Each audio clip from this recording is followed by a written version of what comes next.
ఎక్కువ లాభాల కోసం కల్తీ పాలు అమ్మి ప్రజల ప్రాణాలు తీశాడు ఆ పాల వ్యాపారి. తూర్పుగోదావరి జిల్లా కల్తీ పాల వ్యవహారంలో మరికొన్ని విషయాలు వెలుగులోకి వచ్చాయి. లాభాల కోసం నిందితుడు గణేష్ ప్రతిరోజు పాలలో యూరియా, డిటర్జెంట్ కలిపేవాడని గుర్తించారు. రైతుల వద్ద 70 లీటర్ల పాలు కొని కల్తీ ద్వారా వాటిని 100 లీటర్లు చేసి విక్రయించేవాడని విచారణలో తేటతెల్లమైంది. ఈ నెల 15న పాల కేంద్రం ఫ్రీజర్లో ఏర్పడిన లీకేజీని మరణాలకు ప్రధాన కారణమని కొవ్వూరు డీఎస్పీ దేవకుమార్ తెలిపారు. కూలెంట్గా ఉండే ఇథిలిన్ గ్లైకాల్ రసాయనం లీకై పాలలో కలిసింది. రసాయనం కలిసిన విషయం తెలిసి కూడా పాలను పారబోయకుండా ప్రజలకు అమ్మేశాడు. వారం ముందే ఫ్రీజర్కు మరమ్మతులు చేయించినా మళ్లీ లీకేజ్ ఏర్పడి కెమికల్ కలిసినట్లు డీఎస్పీ పేర్కొన్నారు. కల్తీ పాల మూలాలను వెలికితీసి బాధ్యులపై కఠిన చర్యలు తీసుకుంటామని హెచ్చరించారు. పోలీసుల అదుపులో ఉన్న నిందితుడు గణేష్ అస్వస్థతకు గురయ్యాడు. కడుపు నొప్పి రావడంతో తొలుత రాజమండ్రి ప్రభుత్వ ఆసుపత్రికి పోలీసులు తరలించారు. తర్వాత మెరుగైన చికిత్స కోసం గణేష్ను బొల్లినేని ఆసుపత్రికి తరలించారు. కల్తీ పాల వ్యవహారంలో 4 మృతితో 4 హత్య కేసులు నమోదయ్యాయి. మరోవైపు విజయవాడలో పాల కేంద్రాలపై ఆహార భద్రతా అధికారులు తనిఖీలు చేపట్టారు. పాలు విక్రయించే దుకాణాల్లో ముమ్మర సోదాలు చేశారు.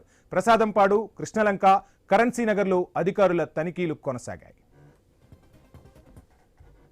ఇతను ప్రతిరోజు పాలు సుమారు 70 లీటర్ల వరకు కలెక్ట్ చేస్తాడని, ఆ 70 లీటర్లకి అదనంగా డబ్బులు రావటం కోసం యూరియా మరియు డిటర్జెంట్ పౌడర్ కూడా కొంత కలిపి ఈ పాలని ఎక్కువ నీళ్లు పోసి ఒక 100 లీటర్లు సుమారు వరకు 70 నుంచి 100 కలెక్ట్ చేస్తే ఇంకో 30 లీటర్లు ఆ విధంగా యాడ్ చేసి దాన్ని మార్కెట్లో సర్క్యులేట్ చేస్తున్నాడని. కానీ ఈ పర్టికులర్ ఇష్యూలో ఈ ఫ్రిడ్జ్లో ఒక లిక్విడ్ లీక్ అవుతుందని, అది కూలెంట్ లాగా పనిచేస్తుంది. అంటే ఫ్రిడ్జ్ యొక్క టెంపరేచర్ని పాలు పాడవకుండా మెయింటైన్ చేస్తుంది.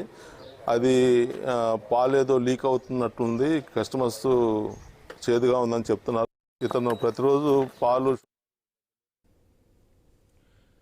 ఎక్కువ లాభాల కోసం కల్తీ పాలు అమ్మి ప్రజల ప్రాణాలు తీశాడు ఆ పాల వ్యాపారి. తూర్పుగోదావరి జిల్లా కల్తీ పాల వ్యవహారంలో మరికొన్ని విషయాలు వెలుగులోకి వచ్చాయి. లాభాల కోసం నిందితుడు గణేష్ ప్రతిరోజు పాలలో యూరియా, డిటర్జెంట్ కలిపేవాడని గుర్తించారు. ఇదే అంశానికి సంబంధించి ఫుల్ డీటెయిల్స్ మా ప్రతినిధి గణేష్ అందిస్తారు. గణేష్, మొత్తంగా పాల వ్యాపారి అత్యాశ అమాయకుల ప్రాణాలు తీసింది. ఒకవైపు ముమ్మర దాడులు కూడా కొనసాగుతున్నట్టుగా తెలుస్తుంది. సో ఏ విధమైన చర్యలు అధికారులు తీసుకోబోతున్నారు? డీటెయిల్స్ ఏంటి? ఖచ్చితంగా వంశీ, మీరు అన్నట్లుగానే పాల వ్యాపారి గణేష్ అత్యాసే ఈ అనూరియా కేసుల వరకు, కిడ్నీ ఫెయిల్యూర్ వరకు వెళ్ళిందని చెప్పొచ్చు. అయితే సమయం గడిచే కొద్దీ కొత్త అంశాలు తెర మీదకి వస్తున్నాయి. నేను చూసాం, ఒక పాల క్యాన్ డబ్బాలోనే ఈ కల్తీ జరిగినట్లుగా ఐజీ అధికారికంగా ప్రకటించారు. అయితే కొద్దిసేపు క్రితమే కొవ్వూరు డిఎస్పీ దేవకుమార్ ఈ ఘటనకు సంబంధించి విచారణ అధికారిగా ఉన్నారు. ఆయన కొన్ని విషయాలను వెల్లడించడం జరిగింది. ఎక్కువ లాభాల కోసం ఈ పాల వ్యాపారి ప్రతిరోజు కూడా యూరియా, అదేవిధంగా డిటర్జెంట్ అనేది పాలలో కలిపేవాడని చెప్పి ఆయన ప్రకటించారు. ముఖ్యంగా ఈ కోరుకొండ మండలం నర్సాపురం ఈ గ్రామ చుట్టుపక్కలలో దాదాపు 70 లీటర్ల పాలు గణేష్ నిత్యం సేకరించగా, రాజమండ్రి లాలా చెరువు ప్రాంతానికి వచ్చేసరికి 100 లీటర్ల పాలతో ఆయన వచ్చేవాడు. అంటే దాదాపు 30 లీటర్ల ఈ కల్తీ పాలు అనేది ఆయన ఈ 70 లీటర్ల పాలలో కలిపేవాడు.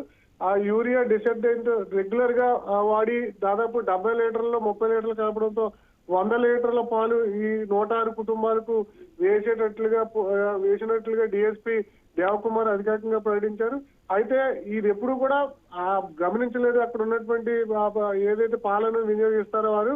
అయితే ఈ నెల 15వ తేదీన ఏదైతే శివరాత్రి ఉందో, శివరాత్రి ఇచ్చినటువంటి పాలలో కొంత తేడా వచ్చినట్లుగా, ఆ తర్వాత 16వ తేదీ నుంచి కడుపు నొప్పి రావడం, యూరిన్ బంద్ అవడం, ఆసుపత్రికి పాలవడంతో ఈ పాల మీద అటు డాక్టర్లకు ఇటు బంధువులకు కూడా అనుమానాలు తలెత్తడం జరిగింది. దీంతో 22వ సాయంత్రం నుంచి మీడియాలో హైలైట్ అవడం, రాష్ట్ర ప్రభుత్వం, జిల్లా యంత్రాంగం స్పందించడంతో విషయం వెలుగులోకి వచ్చి సంచలనాత్మకంగా మారడం జరిగింది. అయితే అప్పటి నుంచి కూడా ఇది దర్యాప్తు చేస్తున్నటువంటి క్రమంలోనే ఈ దర్యాప్తులో ఈ ఇథైలిన్ గ్లైకాల్ కలిసినట్లుగా చెప్తున్నారు. ఆ ప్రెజర్ అనేది అంటే దీనికి వారం రోజుల ముందే అతను బాగు చేయించాడు. అయినప్పటికీ కూడా గ్యాస్ లీక్ అవడం, ఇథైలిన్ గ్లైకాల్ అనేది అందులో కలవడంతో ఈ ఎవరైతే ఆ పాలను తీసుకున్నటువంటి బాధితులు ఉన్నారో వారికి కిడ్నీ ఫెయిల్ అవడంతో 5 ఇప్పటికే చనిపోయారు. ఇంకా 12 మంది ఇంకా ట్రీట్మెంట్ పొందుతూ ఉన్నారు. ఇదే క్రమంలో దీని మీద విచారణ కొనసాగుతున్నటువంటి సందర్భంలోనే కొత్త అంశాలను డిఎస్పీ దేవకుమార్ వెల్లడించడం జరిగింది. ఉదయం సమయం అంతవరకు కూడా కల్తీ వ్యవహారం బయట ఎక్కడా కూడా ప్రచారం కాలేదు.